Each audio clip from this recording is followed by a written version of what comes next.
Hello again, everybody, and welcome back to the Super Journey Dudes podcast, Blank Space Blues. That was episode 14. Here's Dot.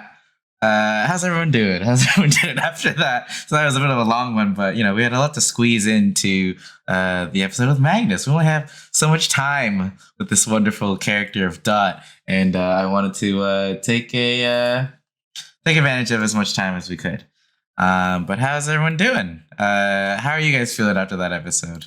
While I adjust these cameras a little bit. Like Dot's design. Dot's mech is like so cute. I like all the writing all over it. Yeah, it's really cool. Yeah. And I like Dot itself. His whole design is really dope.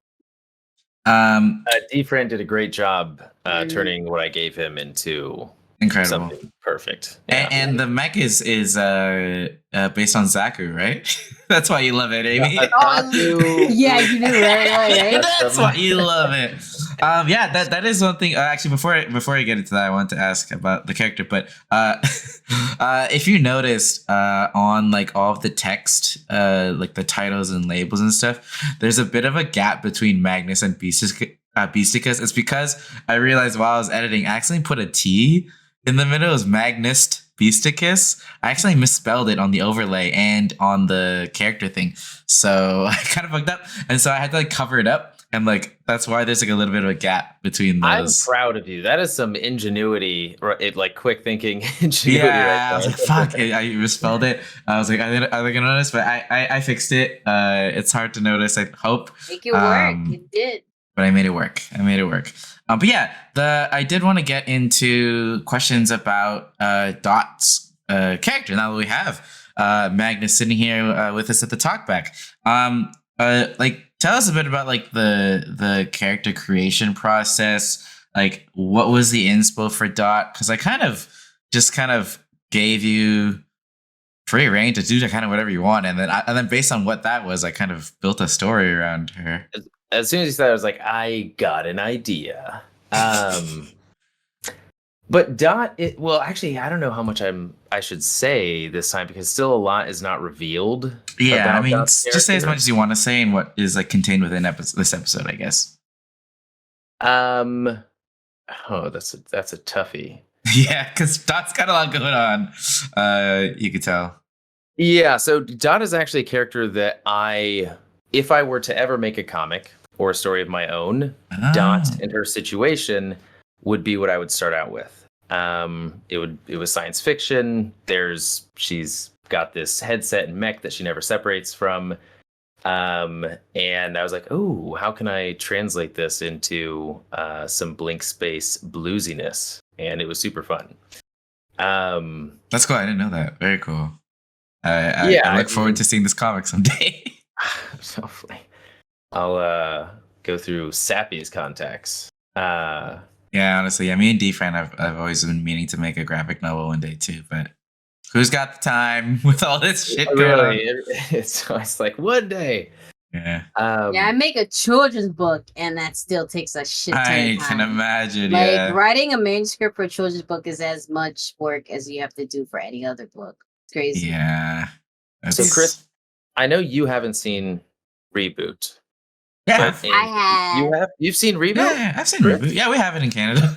It's a you know what? It's a Canadian show. I don't know if you knew that. Yeah, I was gonna say, isn't it Canadian? Mainframe, the company that did that and Beast Wars. They are a Canadian company. Oh my god! They have a lot of cartoons from the 90s. If it was like 3D, more likely was made in Canada. Yeah, they have the milestone of being the first ever 30-minute fully animated show ever. Belongs to them, I believe. That's like they have the record for that. It is a show that I've wanted to revisit. I watched pretty much all of it, but being so young, I think a lot of it went over my head, especially the later seasons, because like at the beginning, it's very like it definitely was like more high school age. It was more like a high school age show. Yeah, like I remember a lot of the cool stuff, like Bob's like whole journey. The fucking surfer I remember was fucking sick. And toward the end, level set for those who have not have no idea what reboot is unless it is just. I think it's Dude. pretty pop. It's like, yeah, It's a most cult people our classic. age. You And then, guys are yeah. the first people that I've encountered that have Really? that know way more than actually I even do about reboot. Maybe because Like maybe it is anything mostly in general is where I was starting from, and nobody knew it. maybe it is mostly a Canadian thing because everyone I know who's like my age like knows reboot. And I'm just Oh, weird. amazing! Yeah, because maybe I like just be knowing It'd be shit. weird. yeah, Yeah. Canadians we love No, I feel like to showcase honestly, to our. be frankly honest, I think like the people of color, like as much as they loved Dragon Ball Z and Yu-Gi-Oh, they fucking love reboot. When that was out, all the black kids were talking about it. You know what I mean? Game. Whoa, other people of color, they're blue, they're green. And then the hair too, like, you know. Yeah, it's such a cool show, and I remember like the bits I do remember of it, and the one thing that I will never forget because it has stuck with me ever since I was a kid was the terrible cliffhanger of Yes. it being like let the hunt begin, and then nothing forever. And it was like the most hype, crazy moment where Weren't like I mean, teasing spoilers. us that they were gonna bring back. They did. Like, They did actually bring it up. Don't Okay, speak of yeah, it though, yeah. because it was the worst thing ever. Apparently, they brought back like a reboot. maybe that's why I didn't even bother. 'cause, Sequel that is it like- did not work. It's well. like live action kids go into the. It's Yeah. apparently terrible. Oh. But yes, I know Inspiration. Dot and Enzo are based on those characters, right? They're brothers and sisters in the show, I Yeah. believe, and Bob is his dad or her dad, and then Glitch is the mech No, mechanism. Bob that- is the love No, I know interest Bob of is- Dot. I know Bob is not their dad, but Bob is Dot's dad. Bob is Dot's dad. in Yes, this sorry, specific- got yeah. it. Yeah. So anyway, we've been. I didn't even hugely put that inspired. together. Yeah, Bob and Jer. And Glitch is the mech. So it's just trying to. Yeah, it's like I'm gonna throw in as much to see if anybody realizes this. It is a true surprise that you guys know as much as you do about it. Yeah, so, no. Andrea was delighted. my sexual awakening as I was a kid. The adult Andrea, when they do the time skip, that's when you're like a young boy and you're like, what is that? Yeah. Every time I see like a cosplayer from, I'm like, you get what reboot is? You know what reboot is? Like, you remember that shit? It is something I want to revisit though as an adult. Because there's a lot of deeper themes and a lot of cool stuff in the later seasons. That's like when you revisit Digimon and you're like, holy fuck. I knew it was kind of dark, but holy. Well, even moly. Beast Wars. I rewatched Beast Wars Oh, when I I was love in Beast Wars. university, and there was so much shit I didn't catch on to when I was Yes. younger. Like the time travel stuff, the connection to G1 Mhm. Transformers. Like, it's pretty layered toward the end of Yeah. that show. And when I was a kid, I was like, hee, like transforming robots, cool. And you I'm had like a still at general that level, premise, 'cause but I didn't rewatch it. So I'm still- yeah, it's very good. It's a very good show. And like same company, I assume same quality. I know Reboot is really good because I know people who have revisited have like had nothing but high praise for it. So it's in the plan. It was way before its time when Mhm. it came out. What inspired? I mean, obviously Zaku inspired the mech, but what inspired like Dot's physical design? Me, just as a person, I've always liked sort of pilots' jackets, and my dad gave me his dad's when I was younger. So like as a little kid, I was like, in this Sick. jacket all the time. So I kind of connected it to something that I enjoyed as a child, kind of like I think I'm more grown up than I am wearing this jacket, Mhm. and so that's kind of what Dot feels when she is dressed like that. Is that the same jacket you wore during the recording? Like that's your grandfather's No, jacket? it's not the same jacket. Unfortunately, okay. that I have a bad habit still to this day of if I like something, I will destroy it. It will dematerialize because I've used it so many times. So Mm. that's precisely what happened to the jacket. That's too bad. Yeah, That is definitely. too bad. But yeah, I'm excited to explore. So just for those of you who are just watching, episode or session 14 now, we are about to record in real time, like next week, episode 23, I think, which is we see Dot again, and we get to explore more of the unspoken backstory. And so I, as a GM, am excited to explore that and where that's gonna go. Which you guys will have to wait like 10 episodes for, but it'll come and it'll be grand. I hope. We'll see. Chris, do you do this with everybody that you collaborate with? Like the email thread that Chris and I had was like the most intense, epic, long back and forth I've ever, like, he would send pages initially, and then I would send like my responses to everything in the pages, and then he would send his responses to everything that I like. At the end of the day, it was our back and forth with the variety of colors of the rainbow and more. Was ridiculous. I think yours was definitely the longest. Yeah, I think yours definitely the longest. I think it's because your character and like the stuff that Dot is dealing with inspired me to create basically a whole thread, like a whole story thread connected to like the familiars and the magic, and essentially Mike's like Whiskers path and storyline, like throughout the later parts of the campaign that you guys will see. I mean, like he's obviously a familiar stuff and is connected, but your backstory and like the ideas that you gave me inspired like a pretty significant portion of the story moving forward.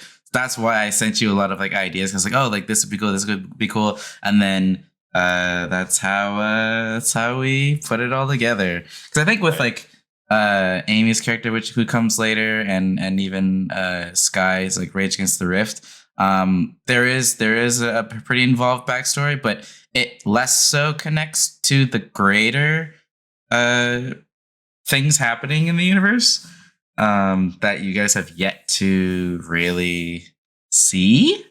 Yeah, I don't want to say too much about it, but a Dot is very connected to some very important stuff, whether indirectly or directly with what she's looking for. So I think that's probably why the threads were so long, because I just want to make sure we both knew like what was going to be happening and what Dot is interested in pursuing too.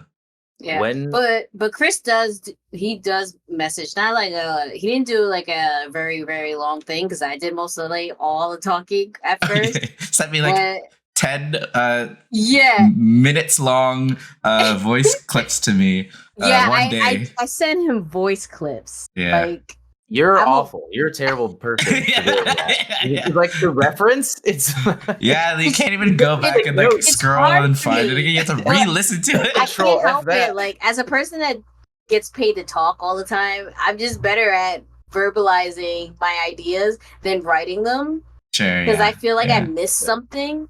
So it just makes it easier for me to verbalize it. So you just got a shit ton of voice notes. Yeah, no, that makes sense, because I think that night, like, you just had a bunch of ideas. You just wanted to like get them out, and then many ideas. And then I replied. And then I was bouncing off him, and then I slowed down when we got like a meat of it, and then I started like typing.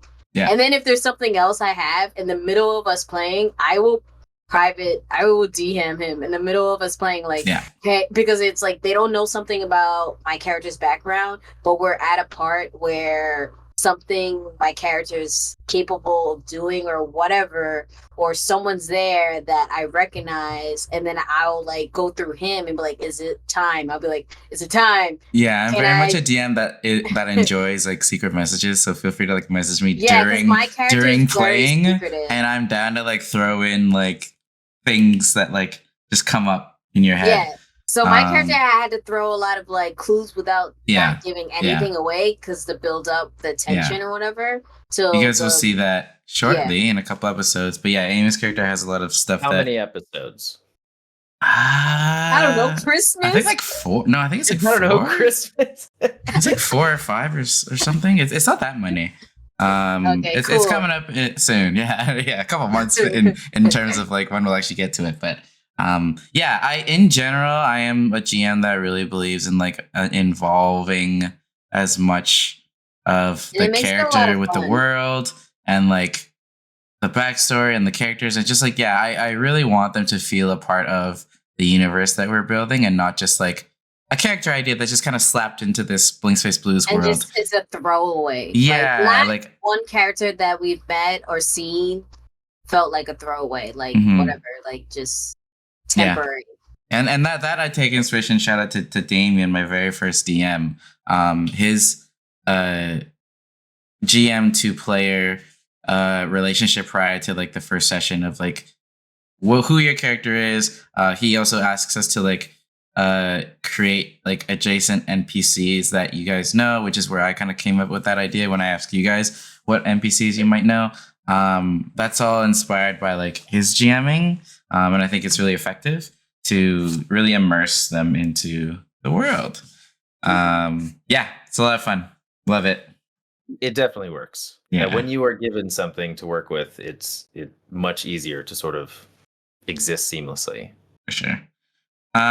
So this episode, I will say, like, we've been watching it again. I'm realizing that like all the familiar stuff and like the magic stuff, like once you guys get to the facility, and like you see the familiar stuff, but then even also like just being on Alkene, and then when you go to the temple and like the talk of magic, I feel like this is the first episode that like, or the first time we really dive into that side of the world, because we are like a sci-fi, like Blank Space Blues is a sci-fi with some magical elements to it. And like watching this episode again, I feel like this is kind of what threads this season to Rainbow Valley, which Magnus, you've watched and listened to it. Yeah, I think this is the episode that really connects, like besides just like little character cameos and stuff, thematically and like world building wise. Like I think this session really tied the two seasons together as part of the same universe, because there wasn't that much like magic and stuff, and like sure there's like races like elves and dwarves and stuff, but like till we really got to experience that magical aspect, I felt like there was a bit of a sci-fi versus fantasy disconnect. But yeah, this one felt very Rainbow Valley to me. I 100% like felt the seeds of Rainbow Valley in this. Like the mind flares, the very first like the hint, the introduction of something otherworldly and very dangerous. And yeah, even when Dot was like, hey, where do familiars come from? And it's like, well, we don't really even understand this much. This is still, kind of that's why we're studying it here. Yeah. Yeah. So it was definitely, I would say, a larger mixture. Would you say it continues to grow those seeds? I definitely think so. Yeah. Like, especially because with the path that this episode, like the mysteries that are touched upon and like need to be explored later, like that path, because there's like a couple paths. There's like Mikey's got his family, Bukaki's got his like war against the universe, sorry, the new union, and him trying to like rally the universe together.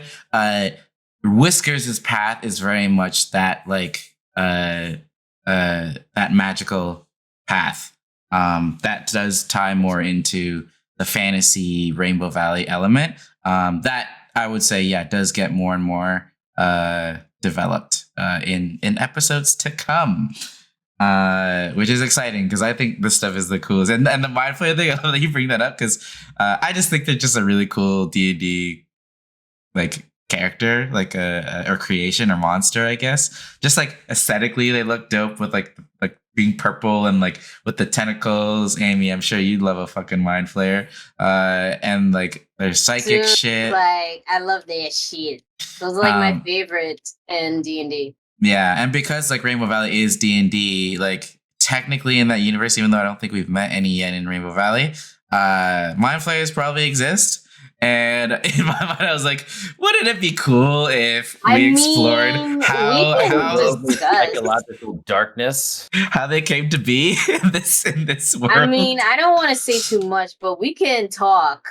We can make a cousin or something. You know what I mean? I see what you're saying. Amy loves to involve as much octopusy shit in her characters as possible. Cousin is like aliens, where it impregnates you and then comes out as a different version. Another reference, just real quick, another reference to Rainbow Valley. I don't know if people have caught it, but Rembelden,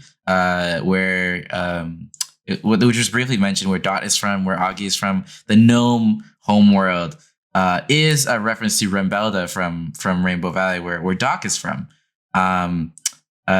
Which because that's in the far future from now, because Blink's Face Blues is technically a prequel. Our reasoning, like when we were building out the world of Defran and stuff, was like Rembelda on Earth is named after the old planet of Rembeldon that used to exist in this time. Nice. So that's where that kind of came from. The gnome shit. Yeah. Also very cool in this episode that I would love to mention is I was so ready to give Dot a familiar this episode. Like it truly was an important role. The role was, what did I get? A 3 or a 6? 3, it's like yeah, something so low that it was just like, oh, it wasn't meant to be. I guess it wasn't meant to be. But yeah, like I didn't expect that. I don't remember how it came up, but yeah, the idea of possibly connecting with a familiar and getting one, when the idea was brought up, I was like, oh fuck, this could change things significantly. But like, I'm kind of down if Dot gets one, because like Dot's a magical, like gnomes are a magical race in this. It could happen, and I thought it'd be dope to leave it up to a role. Didn't pan out, but I just wanted you to know that I was very ready to give you one in that moment. That would have been so cool. Panda wasn't ready. Yeah. I want to ask you though, Magnus. I guess Amy too, since you played a bit of it. Less about like the story, but how do you guys feel about the Lancer system now that you've like played it a bunch? Magnus, this was your first time diving into it. How do you feel about the combat and the system itself compared to other systems you played, like D&D? I think it's like I think it can be like beginner friendly compared to like. You think so? I don't know why. Maybe because I don't know. Maybe I'm not a good judge because I just like Gundam mechanics, like mechanics stuff. So I felt like more understanding with the weaponry and everything. You know what I mean? I picked it up quicker, the weapons and stuff, compared to picking up like, you know, the other games and stuff. Yeah, well, I would agree with you when it comes to like RP and stuff outside of combat. I think it's very loose with Lancer. I think like if you want to do something, you roll something, and they're very vague, like descriptors of your Yeah, I think that's another part of it. What I was trying to like say when I said it felt easier. Yeah, it's looser for sure. I feel like I have more freedom. If that's the combat, I would say it might be a bit harder to pick up because there's a lot. I don't think the system itself is necessarily more complicated because 5e can get crunchy too. But I think because you can have so much, like your mech can have so many abilities and so many weapons and stuff, it can be confusing to keep track of everything. Because like even to this day when we play, we're like, I forgot I had this talent. I forgot like this thing has like this ability. Memorizing all the talent's so short. I think CompCon, right, does a good job of doing what D&D Beyond does, which is like boiling it down, making it as easy as possible. But every time I play Lancer, I do run into when I boost, I can do 5 other things that happen at the same time across all of these, and it's like you can't just look up boost and then see everything that happens. Anyway, there's a lot of opportunity to min-max your character to really bring out like your design. Like Mike does this all the time in the Rage Against the Rift. Min-max Mike, and it's amazing. Like I actually really enjoy the mechanics that he brings out because he knows the system so well. It takes me a little bit longer as a character because I go RP first. Yeah, and so this is a game that if you understand the mechanics, you can like bring out some great moves and like, you know, imagination as to how you want to creatively destroy the battlefield or hack it or what have you. But for a beginner, I would say for me, it was friendly, but not friendly in the moment. Like if and when I know it in my blood, I'll have just as much fun as Mike does. It does take some time. Like even to this day, like we'll be in the middle of combat and have to look up rules. Sometimes if it's weeks between playing, because I know thoroughly like D&D 5e rules, or at least I used to. I haven't played in forever, so I can't say now. What but is it that it just seems kind of easy? yeah, 5e? but then like D20. because that's like kind of where the bar is. If I haven't played Lancer for a while, I kind of revert. I'm like, do I round up or round down? I forget. Like things like that. Yeah, but I would say I really do love the system. I love the customization aspect, and like you said, the customization is a lot of fun. There's so much you can do. It's too much. So too much. I really hope Too this much. system has the actual love and backing that it has put into it, because like the art is amazing, the system is amazing. Yeah. CompCon, like the guy on YouTube, I forget if you want to give him a shout Dragon Kid or whatever his name is. Yeah. His funny and thorough, and his like breakdowns are incredible. So shout out to him. But yeah, I would say without CompCon, I don't know if I could play this well, because I need that to like keep track all of shit. Together in a room, like without no computers on paper. Hell no, it would be. Look at the pages. I could never play this game on paper. D&D I can maybe play on paper, but this game I could never play on paper. It's just too much shit, and you need the full descriptions of everything. Yeah. You do a good job of bringing out, visualizing all of the complications or the chaos, and opportunity that the Lancer system has. Yeah, I tried, like, even though this is my first time playing it and having not even played it and then starting to GM it, a lot of the NPCs that I throw at you guys, it's like my first time reading their things. I'm like, oh, this could be cool. So like I try to base encounters around, or I try to make encounters that suit the story, because for me it's always like story first. But then also I look at the NPC list and then I'm like, oh, like what kind of abilities do these things have? What fits the encounter that I'm building and like the environment? And then from there I try to make something work. But like, as we've seen, like sometimes things go long, sometimes things are very strong, sometimes things are not strong enough.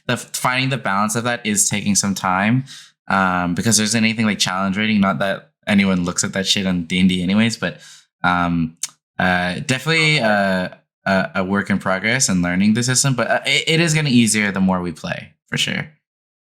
I mean, the combat I've been in has seemed like fun, creative, and dynamic. So I try. Thank you. It's definitely inspired by like Dimension 20 and stuff, where they always have like not just fighting. There's always like another objective or something else going on that throws a wrench in just the combat, or another like win condition. Try to keep it interesting, because Lancer combat, not gonna lie, can drag. It's pretty long sometimes. The battles definitely get dragged. But honestly, when editing, most of it is because like half the stuff that I end up cutting out is just like and then a minute of like going through your shit, and then like, oh wait, should I do this? And then theorizing on things, and then actually doing something. I usually just keep what you actually do, just to save on time in the edit. Dimension 20 does something similar. Yeah, because I think this episode in particular, especially because it was your first time, and we were trying to like navigate the combat. There was like a full hour of recorded. This episode definitely felt shorter than the amount of time that we played. Yeah. There was like at least a full hour of extra added recording on top of that. But yeah, so like towards the end of the episode, there was a huge info dump. Probably the biggest info dump that the Top Potato Crew has ever had. Since we haven't actually, even to this day, in our real time recordings, explored that stuff. Any initial theories on like what this could all be, where it could all lead to, what this Liberating Angel project is? Any? I just want to hear your wildest theories on what this could all be. I feel like that I don't know if I could say stuff. Try not to spoil like anything that That's what I'm saying. I will say, I think, Amy, like the stuff that you've played isn't, I don't think is directly related to this stuff necessarily. What about the things we did on the one-offs? Are they? Maybe. Because what I wanted to say, I'm scared. It was gonna be from like what I learned from when I played the one-off as the doctor. I was gonna say about the religious cult. Okay, yeah, no, the religion is the numanism is definitely a big part of this path for sure. And that's what I was gonna say. I feel like they're like, because usually it always happens that they're the separation of church and state don't exist. So you know what I mean? Like, yeah. I'm trying not to spoil anything. I don't want to accidentally. But your thinking is on the right path, I think. You get what I'm saying? Yeah. So I feel like they have such a much bigger role than just being just a religious fanatic. Well, just to like as a bit of a refresher to just like maybe like spark something. Like we learned this session that like they are trying to manufacture magic because they don't have magic themselves as humans, and they are trying to use like familiar links and the idea of familiar links, and then also like telekinetic links and mind links to make minds more powerful in some regard. And then you guys also learn that in that way they're trying to have like one entity be able to control many, right? In terms of like mechs or whatever the case. And that's why I think they're a huge role, because we just were surrounded by familiars. I mean, I'm curious about Magnus's thoughts, especially because you I think know a little bit more about the telekinetic side. More. I forget, Chris. Have you seen Neon Genesis? Yeah, I have. Okay. Well, we did discuss about we already discussed the religion's very similar background. Yeah, I kind of don't want to say, but I kind of also. I just want to hear what your thoughts are. They were also exploring sort of AI potentially controlling it as well, right? Well, it is essentially, and also think thematically about like Blinks Face Blues is kind of like anti-colonialist, anti-capitalist, like a bit anti-religion, clearly. But maybe I'm anti-AI, who knows? But I did mention, yeah. So like in the way that like AI can control like many things, like easily. They're trying to explore the idea of like magic and like the familiar links and telekinetic links being more powerful than AI because there's like magic involved, because there's people behind it.